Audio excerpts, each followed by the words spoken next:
E aí, investidores, tudo certo? Resumo do mercado da semana do dia 13 até o dia 17 de março de 2023, meio já do mês de março, e vamos aqui para mais um vídeo de resumo da semana.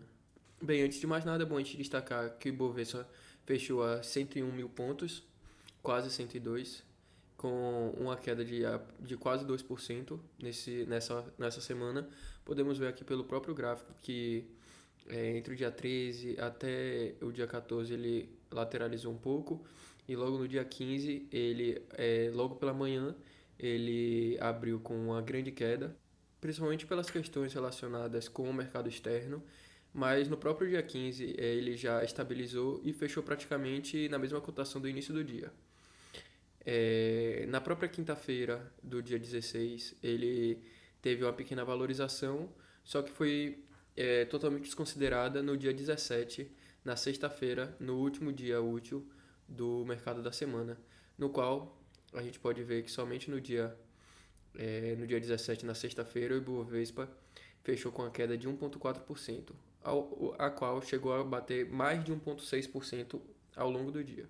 E aqui brevemente a gente pode destacar que o grande evento que balançou a semana, não só no Brasil como em todo o mundo, foi exatamente a questão dos bancos nos Estados Unidos. E tudo se relaciona exatamente com a questão do Silicon Valley Bank, que desde o final da semana anterior ele já vem repercutindo na questão tanto internacional quanto na questão interna dos Estados Unidos e inclusive refletindo em grandes quedas dos principais bancos americanos. E relacionado com o Silicon Valley Bank, a própria questão do Credit Suisse ressurgiu no meio dessa semana, exatamente pela possibilidade do governo ou de qualquer outro banco ao redor do mundo vir a poder interceder procurando salvar a instituição. E logo no meio dessa semana, exatamente com essa questão relacionada ao Credit Suisse, já foi logo estabelecido que o próprio sistema vai oferecer essa ajuda de 54 bilhões, o que fez essa variação do Credit Suisse, que em um dia chegou a despencar mais de 20%,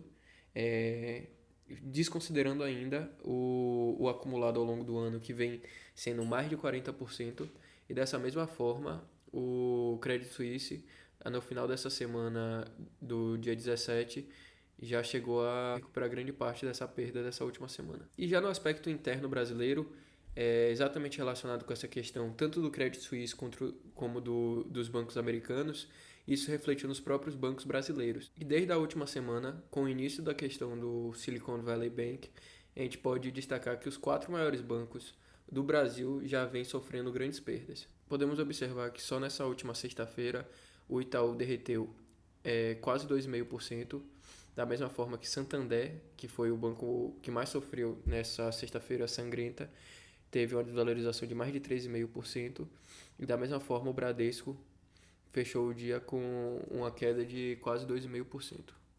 E dessa forma a gente pode entender que a maior notícia, não só no cenário internacional, como no próprio aspecto interno do mercado brasileiro, a gente pode destacar essa questão dos bancos americanos, que se relaciona diretamente com o mercado interno do Brasil. Para além disso, outra notícia que também balançou muito o mercado nessa sexta-feira foi a Justiça aprovando o segundo pedido de recuperação judicial feito pela Oi. Mais uma vez, uma empresa que muitos ainda tentam buscar algum argumento ou alguma possibilidade de defender a empresa, mas pelo menos em um curto, médio prazo, o cenário não é muito favorável a Oi, não. Para além disso, a gente pode destacar aqui que exatamente foi a questão dos bancos americanos com o Credit Suisse, que balançou principalmente os mercados.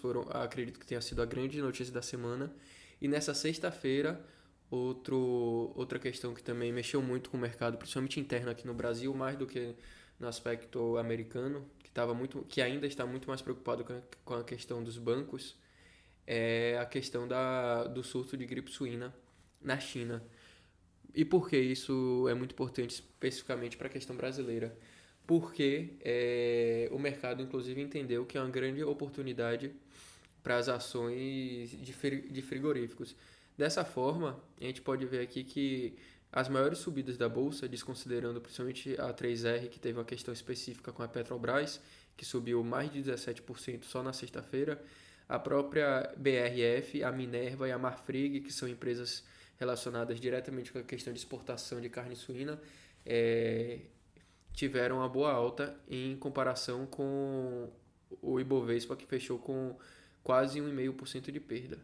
Assim, dessa forma, pessoal, a gente pode entender e destacar que, assim como traz aqui essa reportagem, o Ibovespa fechou no seu menor nível desde junho do ano passado. E, novamente, a gente entra naquela discussão do Ibovespa, uma vez que já bateu os 120 mil pontos, hoje, mais uma vez, se aproxima novamente dos 100 mil pontos. É uma situação delicada, obviamente que 100 mil pontos foi uma grande marca, mas, aparentemente, hoje em dia, tá difícil o Ibovespa sequer passar dos 110 mil pontos.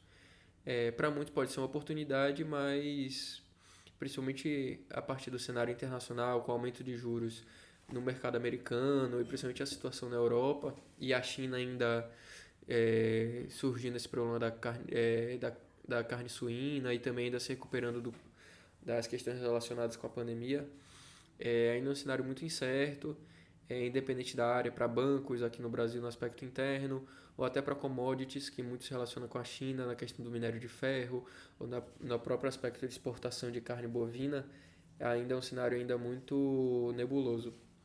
Mas a gente pode entender que essa foi uma semana bem negativa para o Ibovespa, para alguns uma oportunidade, para outros uma perda terrível, mas vamos seguindo firme e forte aí, e acredito que esse tenha sido o resumo das principais ocorrências ao longo da semana. Então é isso, pessoal. É um vídeo curto, mais direto. Espero que tenham gostado. Espero que é, eu tenha conseguido deixar claro aí para cada um de vocês como foi a semana do nosso Ibovespa e do mercado internacional. E é isso. Peço que você se inscreva, deixe o like e até a próxima.